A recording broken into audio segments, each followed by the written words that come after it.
Hi viewers, வணக்கம். Welcome to Gangai Herbal Kitchen. இன்றைக்கி Gangai herbal கிச்சனில் என்ன டிஃபன், என்ன சமையல் அப்படின்னு பார்த்தீங்கன்னா, டிஃபன் வந்து சேமியா உப்புமா. ஓகேங்களா? அதுக்கு தேங்காய் சட்னி, கருவேப்பிலை குழம்பு. இந்த கருவேப்பிலை குழம்பு நம்ம வீடியோவில் நிறைய டைப்பு போட்டிருக்கேன். கருவேப்பிலையை மிஸ் பண்ணாமல் நிறைய எடுத்துக்கோங்க. அதில் நிறைய சத்துக்கள் இருக்குது. ஓகேங்களா? அயன் இருக்குது, துத்தநாகம் இருக்குது, ஜிங்க் இருக்குது, நிறைய சத்துக்கள் இருக்குது. கருவேப்பிலையை மட்டும் வேணான்னு தூக்கி தூரம் போடாதீங்க. அப்படி நம்ம சாப்பாட்டில் போடுறது எடுத்து வைக்கிறாங்க பசங்க அப்படின்னு சொன்னாக்கா, நீங்கள் என்ன பண்ணுங்கள், இந்த மாதிரி குழம்பாவோ துவையலாவோ பண்ணிவிடுங்க. இந்த குழம்பு பண்ணிங்கன்னா கண்டிப்பாக வெளியில் வச்சு ஒரு 1 வீக் யூஸ் பண்ணலாம். நீங்கள் செய்கிறத பொறுத்து தான் இருக்குது. ஓகேங்களா? நம்ம ஃப்ரிட்ஜில் எடுத்து வச்சுக்கிறீங்க அப்படின்னாலும் கண்டிப்பாக ஒரு மாதத்துக்கு மேலே வச்சுக்கலாம். ஆனால் நான் அதை ரெஃபர் பண்ண மாட்டேன். இதை பார்த்தீங்கன்னா இப்போ ஒரு 3 நாளைக்கு வரும் இது, அவ்வளோதான். இதில் சுட சாதத்தை போட்டு நல்லெண்ணெய் ஊட்டி டப்பா கிளறி வச்சுட்டிங்கன்னா தொட்டுக்கவே எதுவும் வேண்டாம், அவ்வளோ பிரமாதமாக இருக்கும். ஓகேங்களா? இன்னும் கொஞ்சம் டேஸ்ட்டை கூட்டி கொடுக்கணும் அப்படின்னா கொஞ்சமாக இந்த குழம்பு வச்சுட்டிங்கன்னா கொஞ்சமாக கடுகு, உளுத்தம்பருப்பு, கடலப்பருப்பு, குட்டி பசங்களுக்கு வேர்க்கடலை, நம்மளோட முந்திரி பருப்பு இது வேர்க்கடலை, முந்திரி பருப்புக்கு இணையான சத்துக்கள் வேர்க்கடலை போட்டு நல்லா ஃப்ரை பண்ணிட்டு கருவேப்பிலை போட்டுட்டு சாதத்தை போட்டு இந்த குழம்பு தேவையான அளவு எடுத்து போட்டு டப்பா கிளறிட்டிங்கன்னா அருமையாக இருக்குங்க. சூப்பராக இருக்கும். ட்ரை பண்ணி பாருங்கள். நம்ம வீடியோவில் போய் செக் பண்ணி பாருங்கள். எல்லாமே அப்படியே வறுத்து அரைச்சிட்டு பூண்டு நிறைய போட்டுக்கோங்க. வேணும்னா சின்ன வெங்காயமாக குட்டி குட்டியாக போட்டுக்கலாம். ஆனால் சின்ன வெங்காயம் போட்டாக்கா ஒரு 2 டேஸ் தான் யூஸ் பண்ண முடியும். அதனால் நான் என்ன பண்ணினேன்னா பூண்டு நிறைய இது பாருங்க வதக்கியும் அரைச்சிட்டேன், குட்டி குட்டியாக சாப் பண்ணி வதக்கியும் போட்டிருக்கேன்.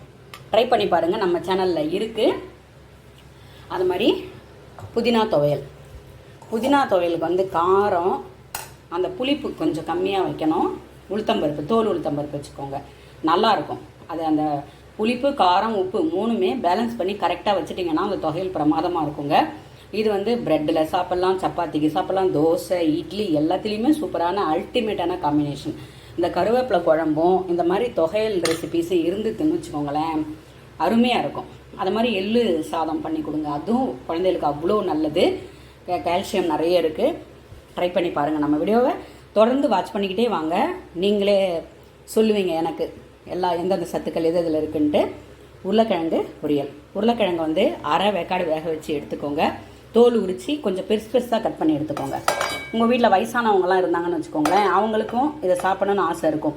அப்படி இருக்கும்போது இந்த வெங்காயம் இருக்குது பார்த்தீங்களா, இதை எடுத்து சாப்பிட்டுக்கலாம். பூண்டும் நசுக்கி சேர்த்துக்கோங்க தோலோடு.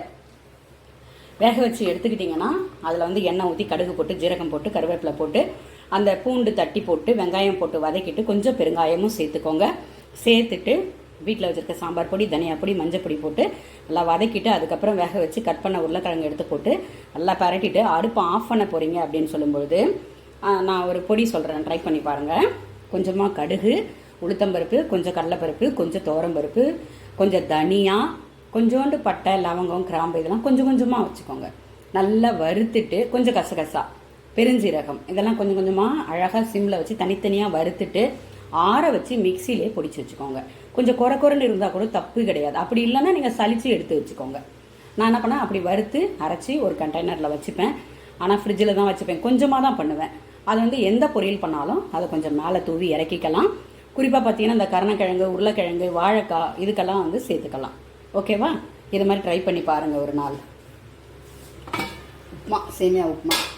இன்னொரு டிப்ஸ் கொடுக்குறேன். சேமியா நீங்கள் எந்த சேமியா வாங்குறீங்கன்னோ அந்த சேமியாவை நல்லா வெறும் கடாயில் போட்டு, அவங்க வறுத்திருந்தாலும் சரி, நீங்கள் வெறும் கடாயில் போட்டு வறுத்துக்கோங்க.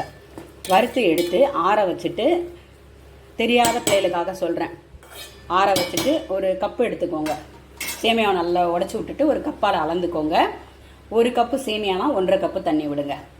அப்போ வறுத்து வச்சுக்கிறீங்க இல்லையா, அப்போ எண்ணெய் ஊற்றி கடுகு ஜீரகம் போட்டு, அதாவது இப்போ தான் செய்ய போகிறேன் அப்படின்ற குழந்தைகளுக்காக சொல்கிறேன். ஓகே? பெரியவங்களுக்கு கிடையாது, தெரிஞ்சவங்களுக்கு ஓகே. எண்ணெய் ஊற்றி கடுகு ஜீரகம் போட்டுக்கோங்க. குட்டி பசங்க அப்படி இருக்கீங்கன்னா கடலைப்பருப்பு, உளுத்தம்பருப்பு எல்லாம் சேர்க்கலாம். வயசானவங்க இருக்கீங்கன்னா தேவையில்லை, அவாய்ட் பண்ணிவிடுங்க. சின்ன வெங்காயம் இல்லை பெரிய வெங்காயம், பச்சை மிளகா சேர்த்துக்கோங்க, இஞ்சி கொஞ்சம் சேர்த்துக்கோங்க. வதக்கிட்டு கொஞ்சம் பெருங்காயம் சேர்த்துக்கோங்க, கருவேப்பிலை சேர்த்துக்கோங்க. சேர்த்துட்டு 1 கப்பு சேமியா எடுக்கிறீங்கன்னா 1.25 இல்லை 1.5 தண்ணி ஊற்றுங்க. நான் 1.5 ஊற்றிருக்கேன். ஊற்றி தளன்னு கொதிக்க வந்த பிறகு உப்பு செக் பண்ணிக்கோங்க. கரெக்டாக உப்பு போடுங்க. உப்பு செக் பண்ணிக்கோங்க. அந்த வதங்கும் போதே உங்கள்கிட்ட என்ன காய்கறி இருந்தாலும் சேர்த்துக்கோங்க. இன்றைக்கி இல்லை, நான் இன்றைக்கி தான் வாங்கிட்டு வரணும். இன்றைக்கி மண்டே, இன்றைக்கி தான் வாங்கிட்டு வரணும் காய்கறியெல்லாம். அதனால் காய்கறி இல்லைன்றதுனால நான் போடலை. ஓகேங்களா? போட்டு நல்லா வதக்கிட்டு 1 கப்பு சேமியானா 1.25 இல்லை 1.5 ஊற்றுங்க. ஓகேங்களா? நான் 1.5 ஊற்றிருக்கேன், எனக்கு கரெக்டாக இருக்குது.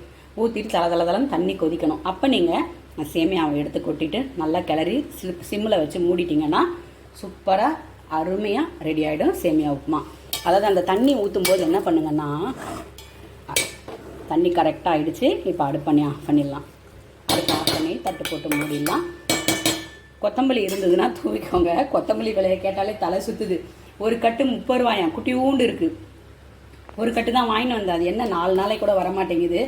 அதனால் இன்றைக்கி தான் போய் பார்க்கணும் என்ன ரேட் ஆகிருக்குன்னு சொல்லி. இன்றைக்கி தான் போய் பார்க்கணும். அப்போ நீங்கள் தண்ணி ஊற்றுறீங்க இல்லையா, அது நல்லா தளன்னு கொதிக்க வச்சு அந்த தண்ணியை இதில் ஊற்றுனீங்கன்னா உப்புமா நல்லா உதிரியாக இருக்கும். அதேமாதிரி நீங்கள் வெஜ்ஜு பிரியாணி பண்ணுறீங்க, புலாவ் பண்ணுறீங்கனாலும், நம்ம புலாவ் பண்ணோன்னா வடிச்சிட்டு பண்ண போகிறோம். பிரியாணி பண்ணுறீங்க அப்படின்னாலும் இந்த புதினா சாதம், கொத்தமல்லி சாதம்லாம் 1 பாட் ரைஸ் பண்ணுறீங்கன்னா வதக்கிட்டு தண்ணியை தளன்னு தேவையான அளவு அளந்துட்டு கொதிக்க வச்சு அதில் ஊற்றிட்டு பண்ணுங்களேன். பொலன்னு உதிரியாக இருக்கும்.